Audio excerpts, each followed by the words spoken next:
နှာခေါင်းချင်းကျွန်းအကျင့်မကောင်းတဲ့ကတော့ဂေးလို့ခေါ်ပါတယ်ဂေးစီကိုဒေါ်တာနဖာရီတော့ဖုံးဆက်ပြီးတော့အီဂျစ်ကအကြီးဆုံးပြင်းပြင်းကြီးဖောက်ခံရတဲ့အကြောင်းနဲ့ပြောပါတယ်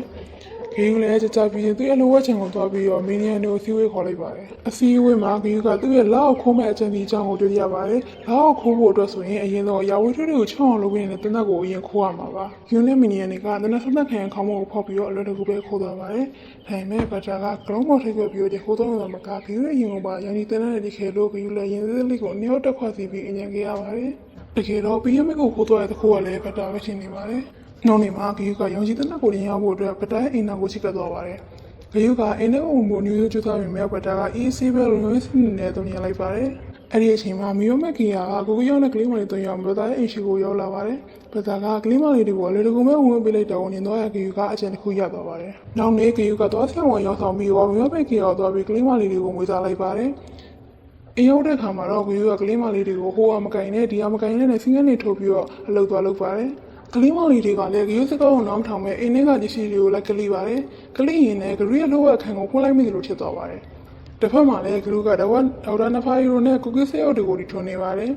်ဒီရက်အဂျင်စီကတော့ကလေးမလေး၃ယောက်ကိုဘတ်တာအိမ်ကူကြီးတော့ရောက်ခိုင်းပြီးတော့အစားထိုးတဲ့ကုကီဆေးအုပ်နဲ့လက်ကိုခိုးဖို့ပဲဖြစ်ပါတယ်အဲ့ဒီအချိန်ကလေးမလေးလည်းလိုဝက်ခံတွေကိုရောက်လာပြီးတော့သူညကိုရှောက်ကလေးနေရကြောင်းဂလူကသူ့လူဆိုးမမသိအောင်သူ့ကိုသူစပိုင်တယောက်လို့ပြောလိုက်ပါတယ်မီနီယန်ကောင်လည်းခေါ်လိုက်ပြီးတော့ကလေးတွေသူ့ကိုမနှောက်ယှက်နိုင်အောင်ချီထားဖို့မှလိုက်ပါတယ်ညရောက်တော့မီနီယန်နဲ့ပေါင်းပြီးတရင်လုံးကိုအမိုက်ပုံလုပ်ထားကြပါတယ်ညအချိန်ရောက်တော့လေကလေးတွေကဂယူကိုပုံညင်သေးတက်ခိုင်းပါတယ်ဂယူကတော့ဘီလင်းပြီးပုံညင်မတယောပဲကလေးတွေကိုကြောက်အောင်ချောက်ပြီးပဲထားခဲ့လိုက်ပါတယ်နောက်နေ့မှာတော့ဂယူကကူကီးတွေကိုဗတ်တိုင်းသွားရောက်မှုပြောပါတယ်ဒါပေမဲ့ကလေးတွေကအကတဲ့နဲ့ရှိသေးတဲ့အကြောင်းသင်တန်းလေးမှရောင်းနိုင်မှာဆိုပြီးထွက်သွားပါတယ်ဂယူကသွားရောက်ဖို့အနည်းငယ်ပြောနေပေမဲ့ဟိုကဖက်တောင်လောက်တာမျိုးမသက်နိုင်ပဲလိုက်ပို့ပေးလိုက်ရပါတယ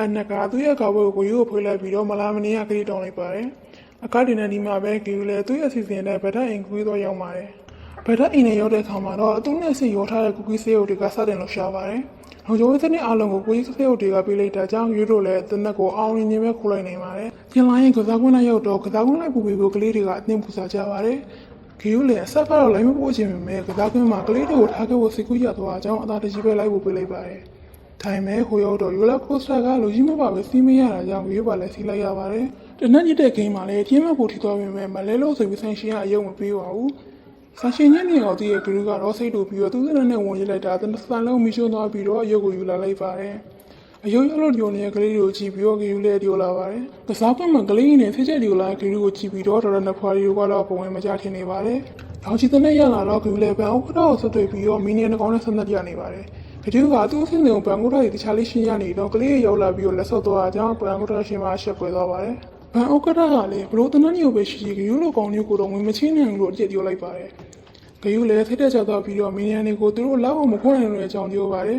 ။ကလေးတွေက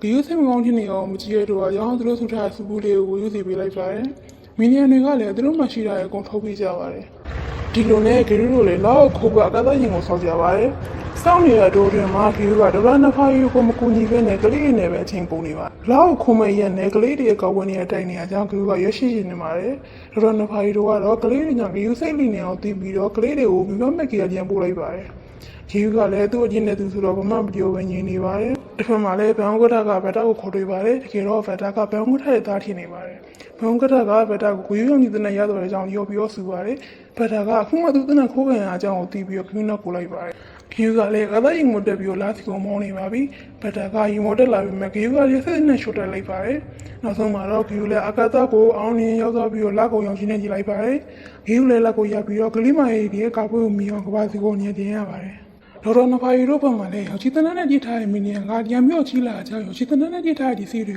ခဏပဲသေးသွားဖြစ်ပြီးတော့သူ့ချင်းရောက်လိုက်ပုံမှန်တိုင်းနေဖြစ်သွားမှာကိုသိသွားပါတယ်။ဒေါ်တော်နဖာရီတို့ကလည်းရုပ်ပုံရုပ်ပုံလုပ်ပြီးမဲ့ဆက်ထွက်လို့မရဖြစ်နေပါတယ်။ဂီယူလက်ကဘိုးရောင်းတော့ကြရင်မဲ့သူရောက်တဲ့အချိန်မှာတော့ကာပွဲရပြီးသွားပါပြီ။ကာပွဲကောင်မှလည်းဘက်တာကကလေးတွေကိုရင်းမသွာ